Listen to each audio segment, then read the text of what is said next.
Declaro aberta a audiência pública para discutir a retomada de editais e recursos destinados ao Programa Nacional de Patrimônio Imaterial, PNPI, em atendimento ao requerimento número 40 de 2025 de minha autoria.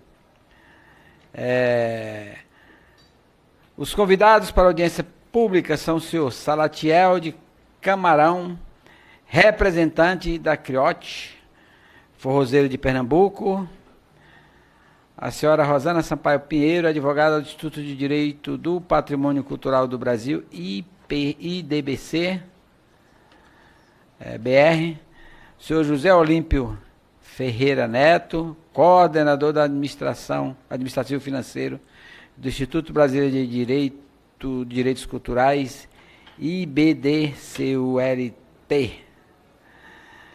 E a senhora Marina Lacerda, representante do Instituto de Patrimônio Histórico e Artístico Nacional, IFAM. É isso aí, vamos lá. Você não veio. Também a senhora Isabel Cristina Correira, é o nome do... É raro aqui, colocaram Correia, não é Correira. Coordenadora do Fórum Estadual do Forró de Raízes de São Paulo, que está presencial.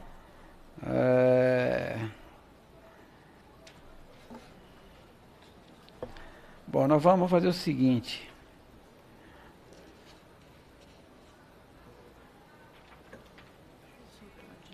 Vou começar pelos que estão lá aí, né? Ou podemos fazer um online, é que só tem 2 pessoas presentes também, né? 3 fora. Vamos fazer um revezamento. Vamos iniciar por um online, um outro presente, depois a gente volta para os que estão lá. Aqui, a Rosana, que está aqui na tela, depois a gente volta para um presencial e depois a gente faz o revezamento conforme a ordem aqui. Muito obrigado, Rosana. Você com 5 minutos, para que você possa com 2 de tolerância, e a palavra está com você. Certo. Bom, boa tarde.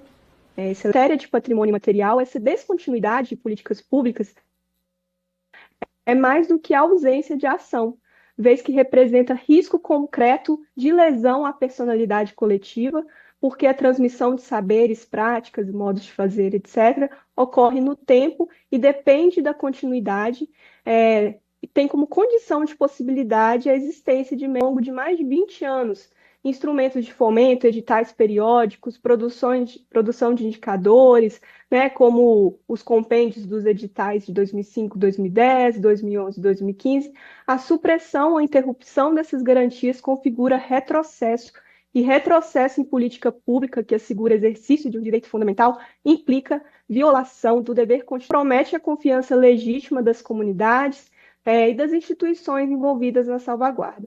Por isso, o IDPC Brasil afirma que retomar os editais do PNPI não é reivindicação setorial, é cumprimento de dever constitucional, é respeito ao princípio da vedação ao retrocesso, sem falar da importância dos indicadores. Sem indicador para transmissão geracional, expõe o patrimônio imaterial à perda de seus referenciais.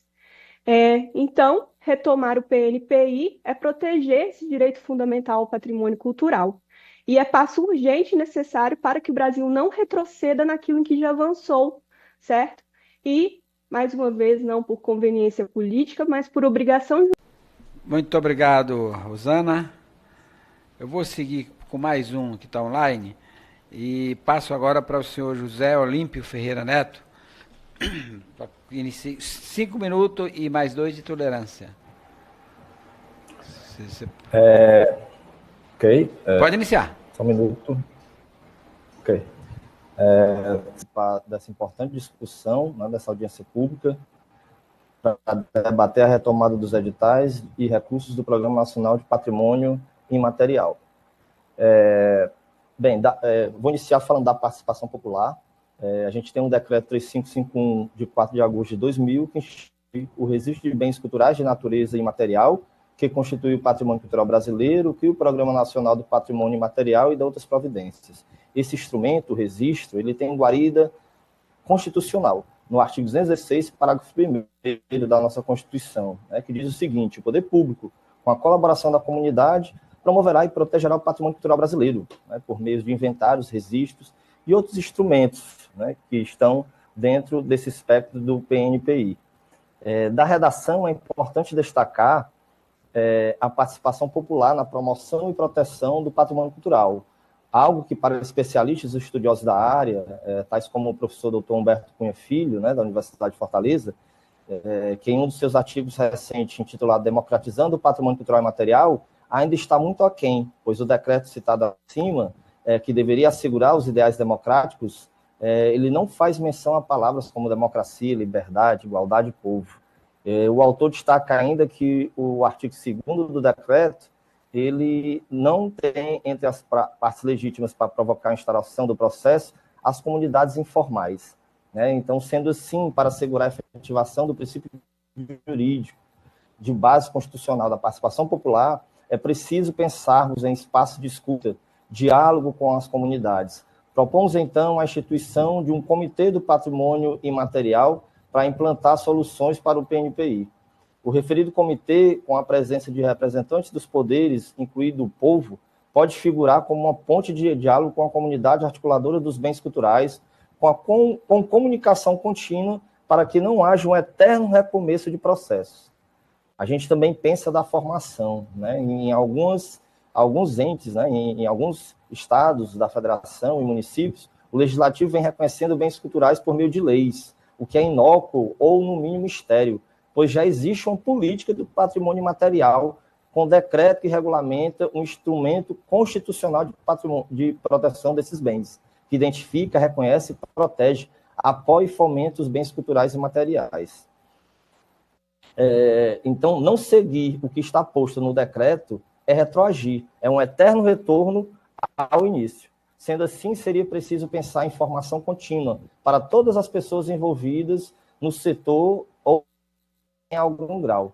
Para isso, o comitê citado acima também poderia promover o diálogo formativo.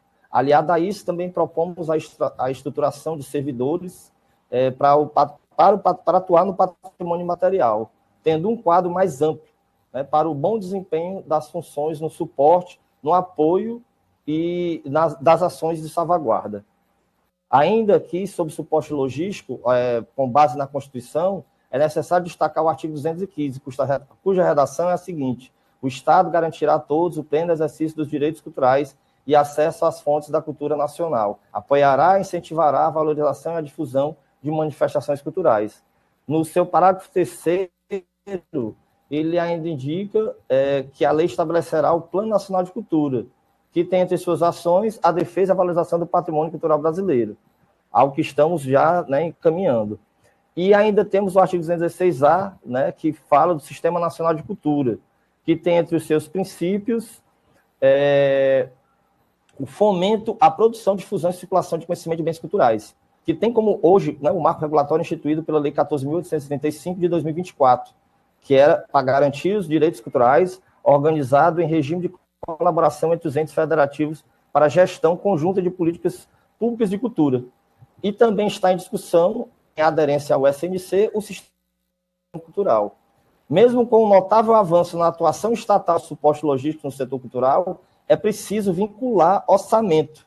Propomos, então, orçamento, né, direcionados para o PNPI, que possa fortalecer o programa, pois sem orçamento não se faz política pública. Só um momento.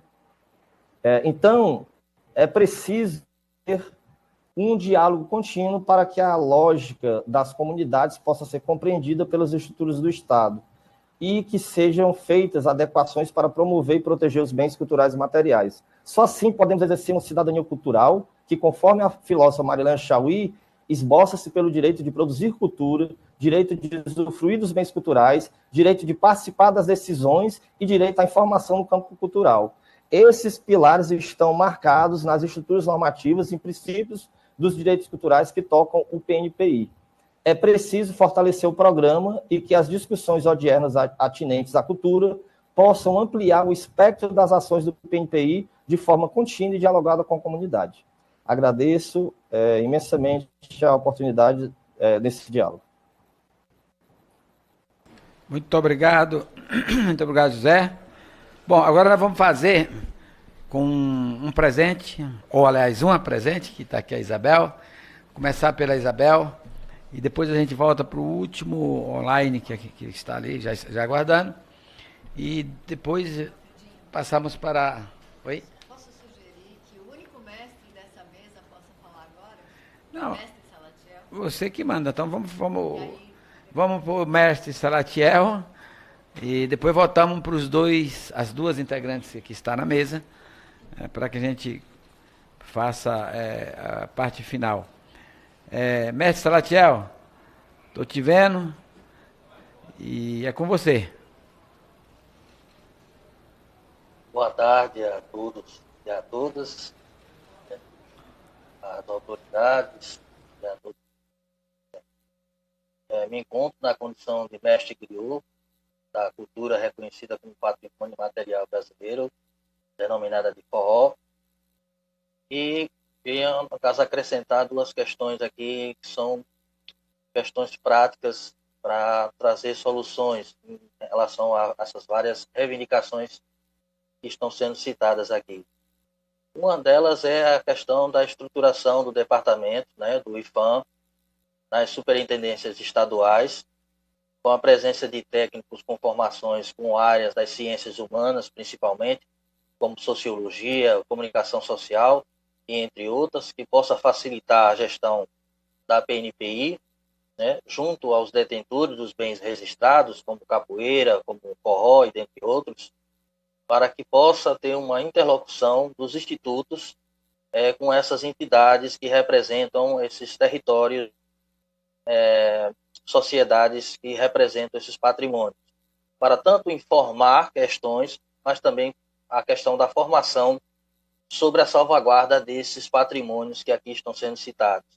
A segunda questão que eu venho a abordar é sobre a praticidade de utilizar os prédios tombados e bem registrados, ou seja, patrimônios materiais que já são reconhecidos, com o objetivo de destinar parcerias com as comunidades detentoras dessas culturas que se encontram em cada estado, em cada região, de poder essas comunidades realizar e organizar atividades que possam exercer a salvaguarda desses patrimônios históricos nessas regiões, através de exposições, de oficinas, de cursos, encontros festivos, utilizando aquele espaço que já se encontra disponível e assim fazendo essa união, essa parceria com esses grupos, para que podemos realizar na prática a continuação, né, dos textos que já se foram muito falados, já se foram muito colocados em pauta,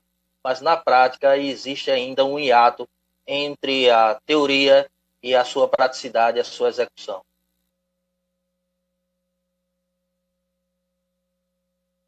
Consegui terminar no tempo? Você ainda tem mais de 2 minutos, pode falar.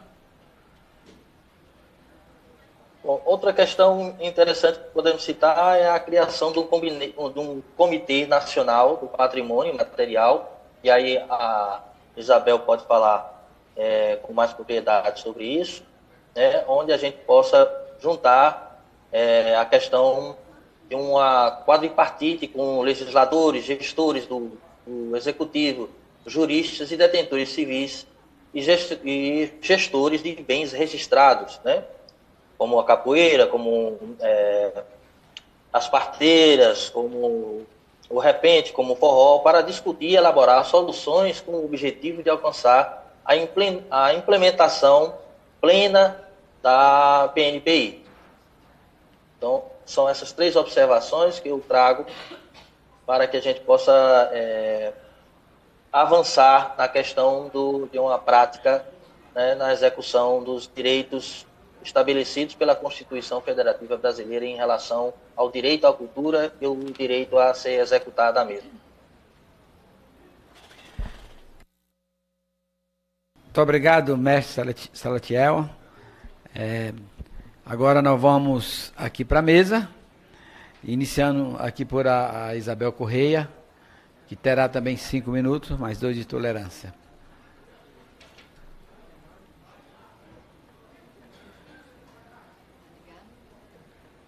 Vai.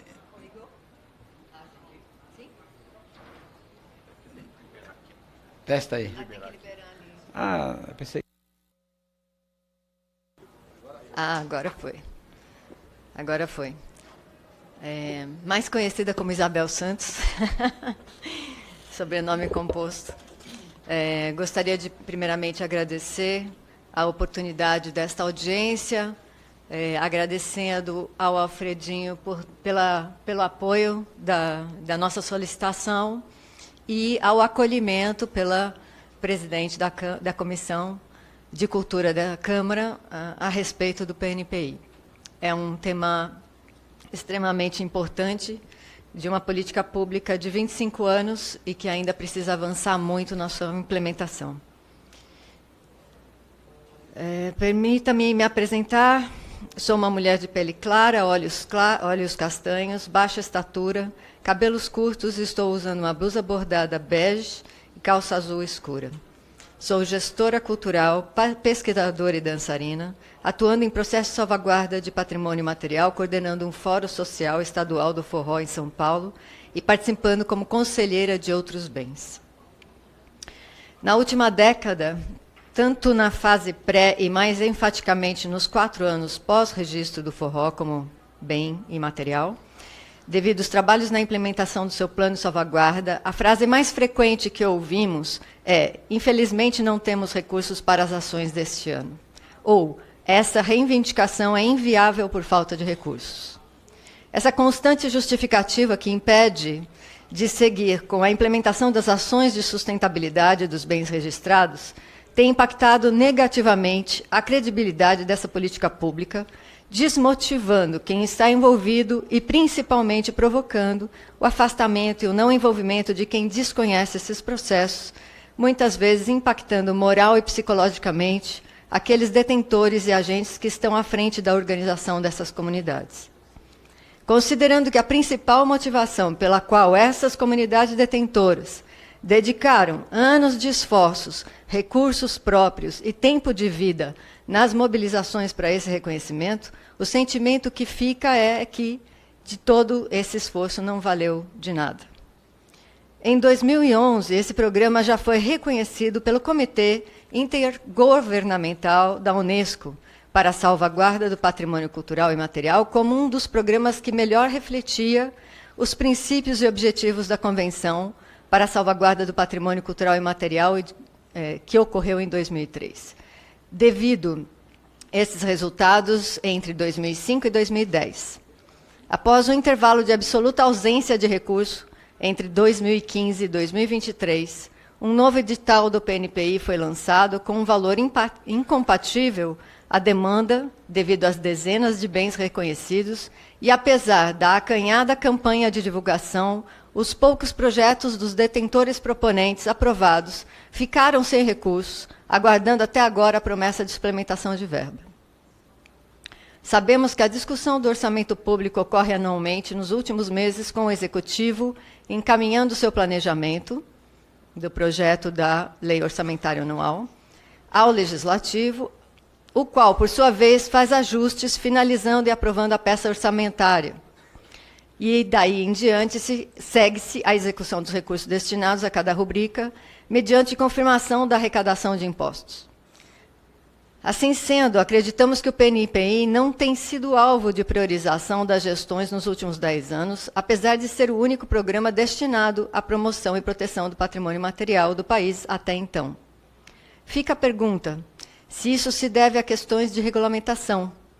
Afinal, comparativamente a outros programas do governo, como os Mais Médicos, Bolsa Família e assim por diante, o PNPI ainda não foi institucionalizado por lei e continua na fase embrionária, apesar de ter sido instituído por decreto há 25 anos, em resposta a um acordo internacional do país com a Unesco.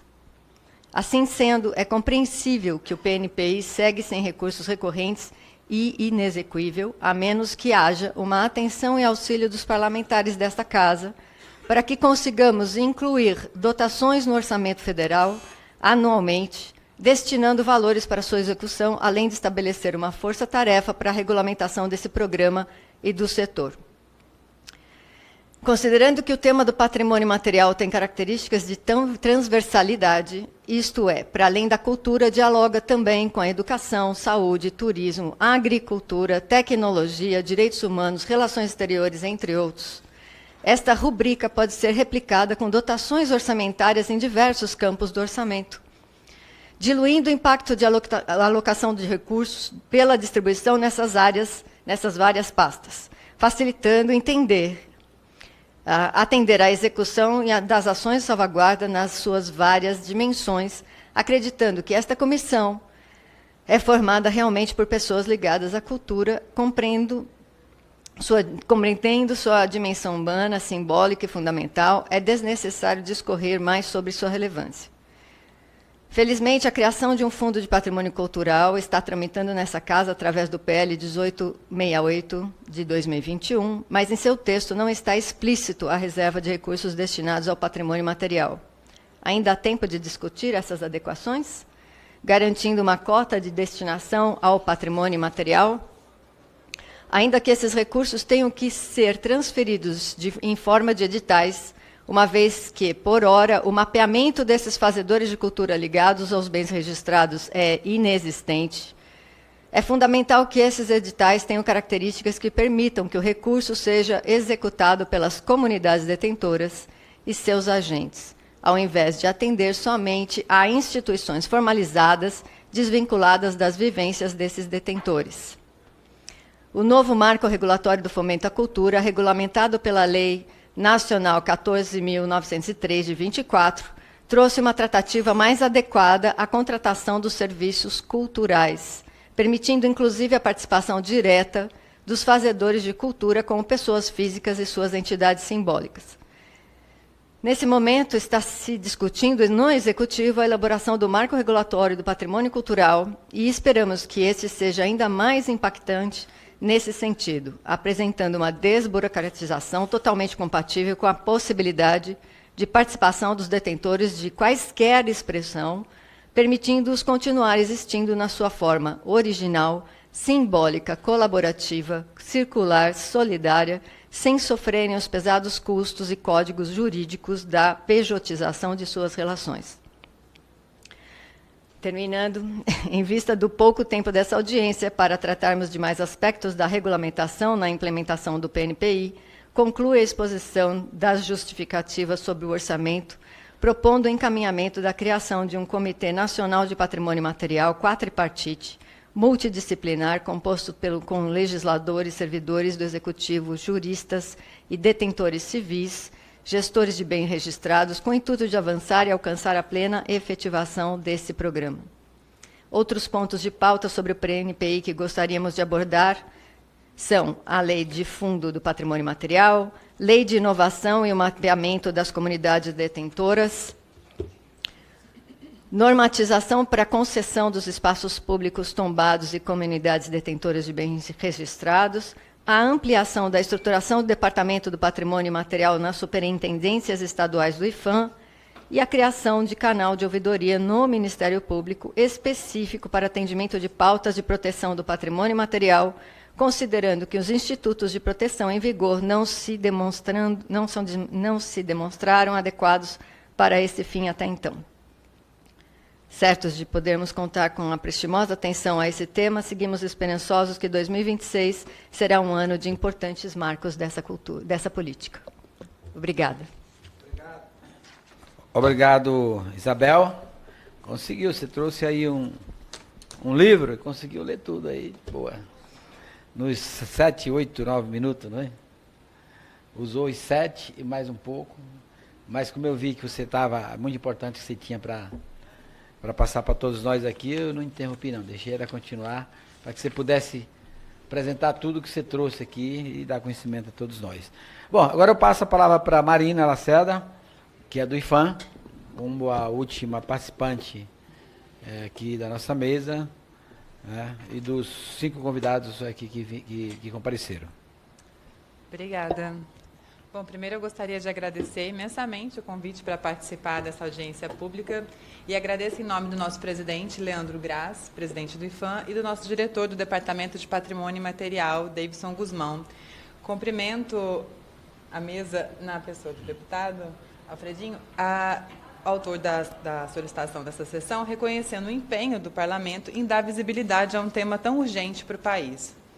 Bom, meu nome é Marina Lacerda e eu sou servidora do IPHAN há 15 anos. E depois de diversas experiências internas, atualmente eu exerço a função de coordenadora geral de promoção e sustentabilidade do Departamento de Patrimônio Imaterial e diretora substituta do departamento.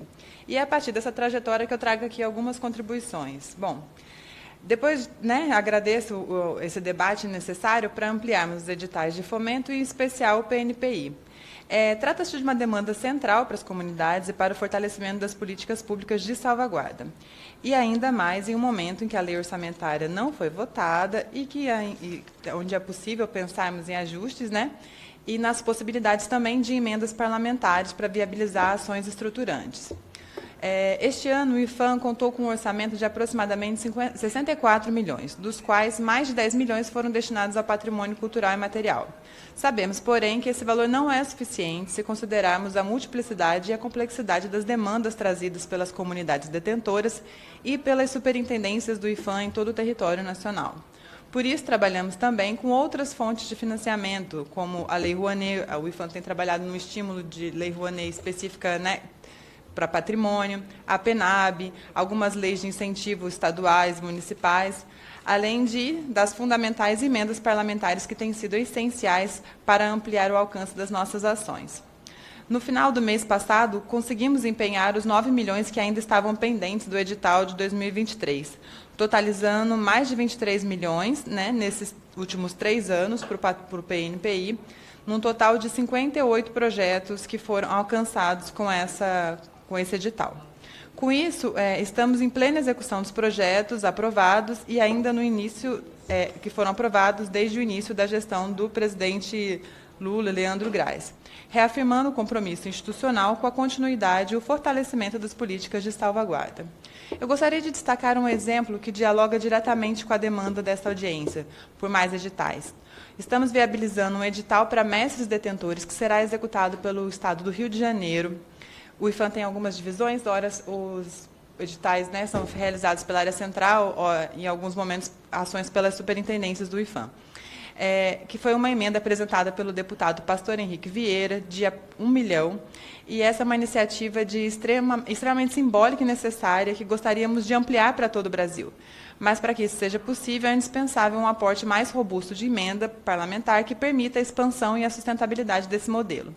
Também é muito comum ouvirmos em todos os espaços de diálogos as demandas da desburocratização. Essa discussão é legítima e necessária. O Estado tem avançado nessa direção. O novo marco da cultura de 24, é uma resposta concreta a essa reivindicação. O nosso edital de 23 ainda não está nesse modelo, nesse formato, porque foi pensado anteriormente. Essa forma ela é mais adequada, mais simples e proporcional de acesso aos recursos culturais. Entretanto, é igualmente fundamental que haja um movimento por parte dos próprios detentores das comunidades no sentido de fortalecer suas capacidades de gestão, inscrição e acompanhamento dos projetos. Acredito, inclusive, que ampliar o acesso ao financiamento pode ser uma estratégia poderosa para o envolvimento de jovens das comunidades. São eles que vêm se aproximando das práticas culturais como aprendizes e guardiões do futuro e também como ponte para o uso de tecnologias que facilitam a comunicação. A organização comunitária, os processos de inscrição e prestação de contas, pode ser parte também desse diálogo entre juventude, tradição e inovação. Por isso, eu destaco o trabalho do Departamento de Fomento e Educação do IPHAN, que nos últimos anos tem realizado também formações essenciais para capacitar agentes culturais de todo o Brasil, de formação de proposição de projeto.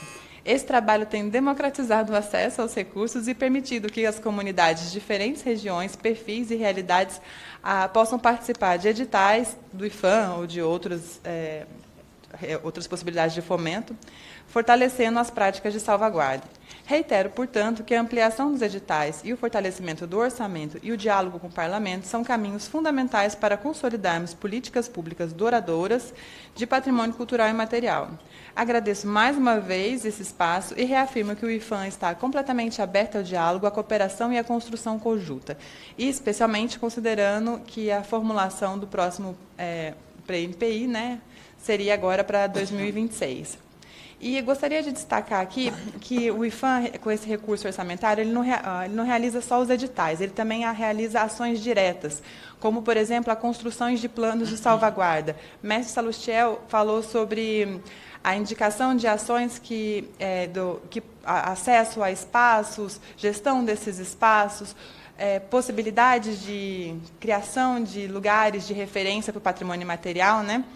E esse tipo de ação, ela não fica dentro de editais, elas são pensadas dentro dos planos de salvaguarda do IPHAN. E no ano, até o dia de hoje, nós tivemos mais de 17 planos realizados nesse contexto, 23, 24 e 25, inclusive o das matrizes tradicionais do forró. Foi um plano de salvaguarda que ficou pronto a partir de diálogo com as comunidades no ano de 2024. Então, dessa forma, eu apresento que são essas as ações que o IPHAN realizou nesses últimos 3 anos, trago disso de forma destacada, considerando, inclusive, que nos últimos 2 governos nós não tivemos nenhum tipo de aporte no PNPI e pouquíssimo recurso para a execução direta da instituição. Obrigada. Opa, que é isso, hein? Terminou na hora H. Faremos o seguinte, primeiro, eu quero aqui, em nome aqui da Comissão de Cultura, agradecer a todos os participantes desse importante debate. Nós sabemos todas as dificuldades e conhecemos e a luta de todos vocês na defesa do patrimônio imaterial, na defesa das nossas culturas. Nós sabemos que é uma luta difícil e sabemos que os recursos também são escassos. Os escritórios aí que tem dos infâncias por aí, todos eles é a mesma situação, sem recurso, sem condições de investir. É necessário que se tenha uma política mais olhando um pouco mais para fortalecer, talvez adotar uma política até de recursos próprios dentro do orçamento, para poder criar uma independência para os infâncias de todo o Brasil, para que eles tenham melhores condições de atender às suas demandas. Eu sei que são grandes, eu tive um ano e pouco atrás, acho que foi lá em Peruíbe, não, como é que é o nome da cidade, meu Deus do céu, ali no litoral, e lá eu estive visitando uns patrimônios históricos lá, ligados inclusive à igreja, e lá o bispo lá da Cúria solicitando recurso para que ele pudesse reformar todos aqueles patrimônios, né? E a única saída, se correr para o IPHAN, lógico que eles não iam ter recurso nenhum. A saída dele é apelando para as emendas. Vocês sabem que as emendas parlamentares, após essas mudanças que ocorreram aqui no Parlamento, o Parlamento ficou com a parte do orçamento, que vieram para as emendas para os deputados, e que isso deixou a maior parte dos ministérios vazios, quase sem recurso, ou com pouco recurso. Eu não concordo com isso, não. Eu concordo do jeito que está. Eu acho que a Câmara não pode sequestrar o orçamento do Executivo, porque quem tem a função e o papel de executar o orçamento é o Executivo. Não sou contra as emendas, acho que as emendas ela ajuda do ponto de vista que o parlamentar, por ter aquele olhar da proximidade com a comunidade, da proximidade com a sociedade, ele tem condição de indicar muita coisa importante pelo conhecimento. Mas também não dá para querer ficar com todo o orçamento e deixando o Executivo em dificuldade de cumprir e manter os seus orçamentos, atendendo a população, atendendo os seus setores a que são responsáveis, né? Mas esse é um debate que hoje é o que tem aí, é o que está aí, né? Vamos ver o que acontece o ano que vem, com a mudança e a possível renovação do próprio parlamento, e para ver o que muda, né? Claro que a sociedade, no geral, ela se incomoda quando ela sabe que a maior parte do orçamento está ficando na mão dos deputados, né? Se você conversar com as pessoas na rua e falar isso para eles, eles não entendem e questionam o porquê, né?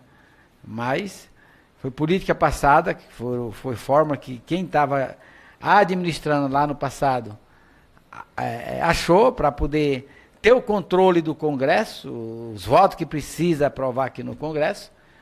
É bom que se diga que isso foi um acordo feito do governo passado para poder ter os votos suficientes para poder aprovar seus projetos aqui. E hoje o governo que está, o governo Lula, tem essa dificuldade exatamente porque não tem essa maioria aqui no Congresso. Hoje, se a gente somar aqui a base que é aliada do governo, do campo da esquerda, que foi que elegeu o governo que aí está, ela não passa de 140. Não passa de 140. O restante, a junção aí dos outros partidos, do chamado Centrão, e outros partidos que estão juntos nesse bloco inteiro aí. E o governo pouco pode fazer e nada que possa ser aprovado aqui não passa se não for negociado e com o governo sempre cedendo. Sempre cedendo. A política é a arte de negociar. É isso. A política é a arte de negociar. Mas também, nessa arte de negociar, é muito difícil também negociar tudo, né? Tem limites para a negociação. Tem limites. Então, essa dificuldade que a gente vive, embora com todas essas dificuldades, e a gente sabe, nós estamos discutindo aqui o problema do patrimônio imaterial, e vocês colocaram aí os problemas, hoje o investimento na cultura é muito maior do que no passado, porque no passado estava praticamente zerado. Até o Ministério foi extinto, né? Vamos sempre lembrar disso. Importante sempre lembrar disso. O Ministério da Cultura, um dos principais ministérios da União, ele foi extinto. Foi extinto. E aí, o novo governo, ao chegar o novo governo, teve que montar tudo de novo, né?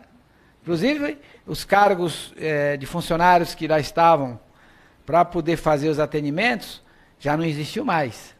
Teve que remontar e eu sei com certeza, porque converso com o pessoal do Ministério, eles têm dificuldade, que eles não têm funcionário, inclusive, para poder atender as demandas que lá chegam. Inclusive para executar emenda. Eles têm dificuldade para executar emenda, porque executar emenda não é um processo tão simples. Precisa ter gente que conheça, entenda de orçamento e saiba como executar os processos, né? Eles têm essa dificuldade e por falta de funcionário, né? Mas enfim, mas é isso. Vamos fazer o seguinte, eu quero agradecer vocês mais uma vez, acho que esse debate é importante, a Isabel, parabenizar a Isabel, que foi a que mais insistiu, vamos fazer. Eu achava que nós não íamos fazer, conseguir fazer esse ano, por conta do calendário. Eu tive uma cirurgia recente que fiquei de molho aí já, ontem fez 30 dias, eu estou aqui, mas eu não estou ainda 100% inteiro não, viu? Fez 30 dias ontem, mas graças a Deus, a gente conseguiu marcar e eu consegui vir aqui, e não pode ficar nessa audiência, viu, Isabel, Marina, todos os outros participantes. A luta, ela é longa e ela é dura. Hoje eu estava num debate aqui sobre jornada de trabalho, eu lembrei que a jornada de 48 horas ela foi instituída no Brasil pelo Getúlio Vargas, porque naquele período não tinha jornada definida, Só para vocês terem um exemplo que é uma luta, né? Vocês sabem como é que demora. E só em 88 que ela foi reduzida para 44, e já era uma reivindicação de todos dos trabalhadores, dos sindicatos, para 40, e em 88 reduziu para 44, e nós não chegamos às 40 ainda. Então aqui é um exemplo de uma luta como essa, que tem que continuar. Não pode parar só numa audiência. Tem que ter outras audiências, tem que ter outros eventos, tem que ter outras cobranças.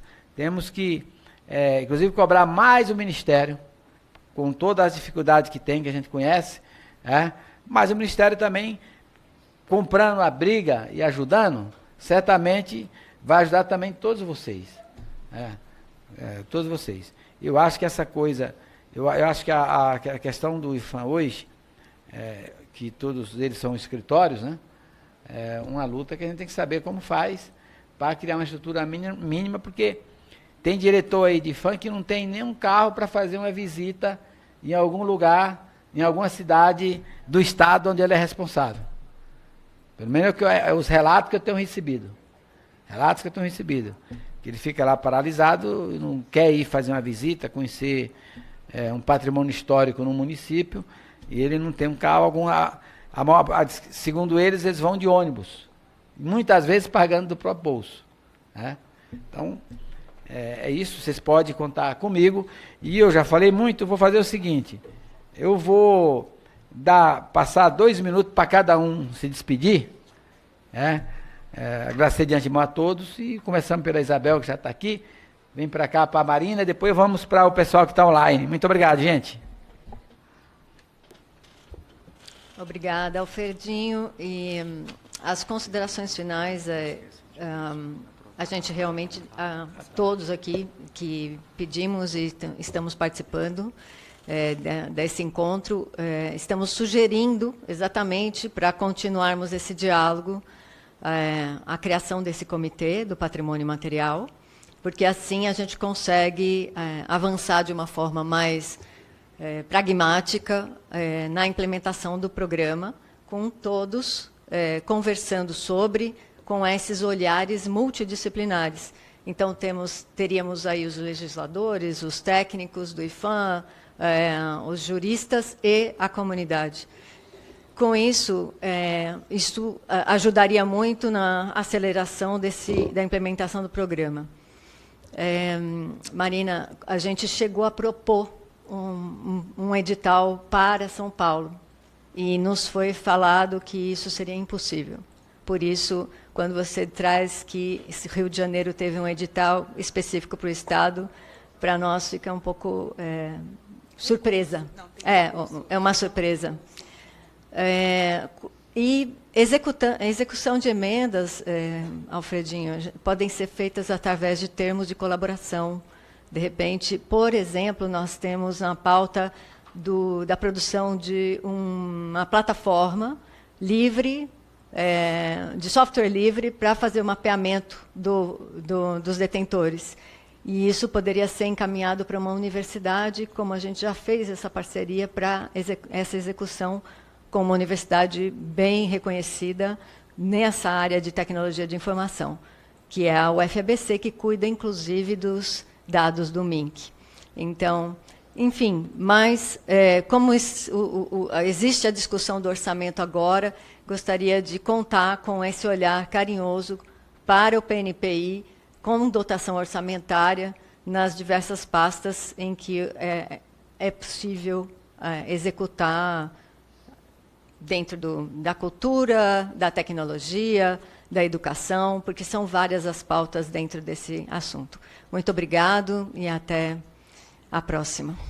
Muito obrigado, Isabel. Passo agora para a Marina. Bom, quero dizer que a execução de edital, a execução de qualquer uma atividade nos estados só depende de recurso orçamentário. Tendo recurso orçamentário, a gente executa. E, deputado, eu gostaria de dizer que o Departamento de Patrimônio Imaterial não devolve emenda. A gente, há anos, tem como característica dar conta de executar absolutamente... Executou. Justamente porque a gente tem muita demanda reprimida e muitas possibilidades de diálogo com a comunidade, né? Então, tanto para ações de edital, mas também, reitero, a possibilidade de emendas e qualquer tipo de orçamento, né, o próprio do IPHAN, claro, sempre, para a execução direta da instituição, para que a gente encaminhe ações que estão elencadas como ações diretas do plano de salvaguarda, que é essa rol de ações que nós elencamos após um bem ser registrado, que nós fazemos em diálogo com a comunidade, vemos quais são essas prioridades e executamos ela conforme, né, foi pactuado anteriormente.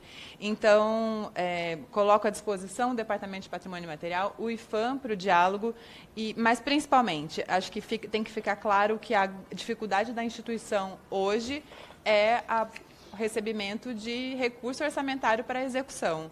O trabalho, apesar de todas as dificuldades, a gente reconhece que não é fácil, não é simples, mas sim, a gente segue fazendo a nossa obrigação. Quando apita assim é porque tem ainda 30 segundos. Vai ser satisfeito. Legal, só para vocês entenderem. Quando apita tem 30 segundos, agora lá embaixo. Bom, vamos seguindo. Passar para a Rosana, com 2 minutos das considerações finais. Bom, muito obrigada pelo espaço de fala. Em nome do Instituto de Direito do Patrimônio Cultural Brasil, nós agradecemos e ficamos à disposição. Hoje nós já somos 100 membros e o edital para novos associados está aberto. Acredito que vou encaminhar a vocês as demandas mais individualizadas dos associados e também das associações envolvidas. A fala inicial de 5 minutos, acredito que serviu até como uma introdução, não é, a respeito do que nós defendemos, e que é o direito ao patrimônio cultural como um direito fundamental, humano e ainda de personalidade. E gostaria de ficar aqui à disposição para novas audiências, novos espaços de debate, diálogo, e terminar com um caso concreto rapidinho aqui, que é o processo de reconhecimento dos modos de fazer o queijo Minas artesanal, que nós acompanhamos aí desde 2022 até o fim do ano passado. Esses dias fez 1 ano da conquista, e um membro recente perguntou assim para mim, porque eu sou advogada do patrimônio cultural: nossa, professora, você deve ter ganhado uma nota com assessoria jurídica a esse processo, hein? Por quê? Porque show de drones, aquele rebuliço todo, não é? Eu falei assim: você acredita que esse foi o único caso que não foi pro bono, que a gente teve que fazer doação para trabalhar? Então, é um caso emblemático de como que o propósito para proteger e valorizar nossas referências culturais, eu como mineira, como de família produtora de queijo artesanal, a gente tem que fazer uma força-tarefa, muitas vezes, algo que deveria, né, não deveria ser motivo de vaquinha, né, e sim um dever de proteger um direito fundamental e humano, só para a gente não romantizar o que nós vemos aí em primeira instância e sempre ter em vista quem detém, quem faz, quem produz, quem mantém e lutar mesmo por eles, tá bem? Muito obrigada pela oportunidade e seguimos à disposição de vocês. Muito obrigado, querida. Passo agora para o José Olímpio, né? Ele está ali com a imagem. Isso. Estão me ouvindo? Estou te ouvindo. Meu nome é Capoeira. Mais uma vez. Mestre de capoeira, além de advogado, a capoeira é uma das culturas mais bonitas, genuinamente brasileira e que eu adoro e gosto. Que teve a roda de capoeira, o ofício dos mestres reconhecido em 2008 e em 2014 a roda reconhecida como Patrimônio Cultural da Humanidade. Muito grato, deputado Alfredinho, por essa oportunidade. Em nome do IPD Cult, nós gostaríamos de agradecer. Também gostaria de destacar a iniciativa de articulação da nossa querida Isabel. Muito obrigado por essa oportunidade. Eu também sou capoeirista e, como capoeirista, aprendi que a comunidade é um valor civilizatório afro-brasileiro fundamental para nós desenvolvermos a atividade da capoeira e que também se conecta com os ideais democráticos. O princípio da participação popular ele é fundamental nas instituições de políticas públicas relacionadas ao patrimônio cultural, seja na dimensão material, imaterial, ou dentro dessa transversalidade. Nós percebemos pelas falas dos colegas que a gente, com outros setores, e a gente precisa reforçar cada vez mais, possamos avançar. E, além da participação, nós precisamos realmente de recursos, né? Que esses recursos possam ser cada vez mais ampliados, porque para cada ação, cada movimento, cada evento, nós precisamos que tenha esses recursos injetados para que possamos atingir o maior número de pessoas e que as pessoas possam usufruir, produzir, participar, dar suas opiniões e também colher as informações, termos bancos de dados, centro de referências, entre outros instrumentos que possam fortalecer o patrimônio cultural. Seguimos à disposição, né, não só minha pessoa, como o IBDCult, segue à disposição para manter o diálogo. E só mais uma coisa para fechar, também fiquei muito feliz de dialogar com outros colegas e também rever colegas aqui como a nossa querida Rosana. Um abraço, seguimos no diálogo. Muito obrigado. Obrigado, Zé Olímpio. Passo agora para o mestre Salatiel, para que possa fazer suas considerações finais. Bom, primeiramente eu queria agradecer a oportunidade, né, abrir espaço para o diálogo e esse encontro com vários representantes que tenham o mesmo objetivo, né? Apesar de nós termos 25 anos, né, da existência da política pública nacional, do patrimônio material, mas ainda há uma necessidade muito de articulações e implementação da mesma, né, para ações de salvaguarda. E eu acho que por isso que nós estamos aqui. Eu acho que o principal dela está em relação à questão orçamentária, porque em relação a atividades das comunidades, e aí eu digo não só pela comunidade que eu represento, que é o forró, mas também já fiz parte de capoeira e tantos outros movimentos. Eu nasci da cultura, eu sou uma extensão da cultura. A gente já faz nossa parte há muitos anos. O senhor falou aí na questão de tempo, né, das políticas. Eu comecei a fazer cultura antes da Constituição de 88. Né, e a gente vem batalhando por vozes da população de políticas públicas de equidade, para que a população, que muitas vezes não chega políticas, né, por meio do Estado, mas muitas vezes chega políticas por meio da arte, da cultura e dos esportes. E é por esse grupo, por essa comunidade que a gente está aqui, né, disposto a contribuir, disposto a ouvir e fazer o melhor para que isso, de fato, torne-se ações que possam contribuir, que possam chegar à população como um todo.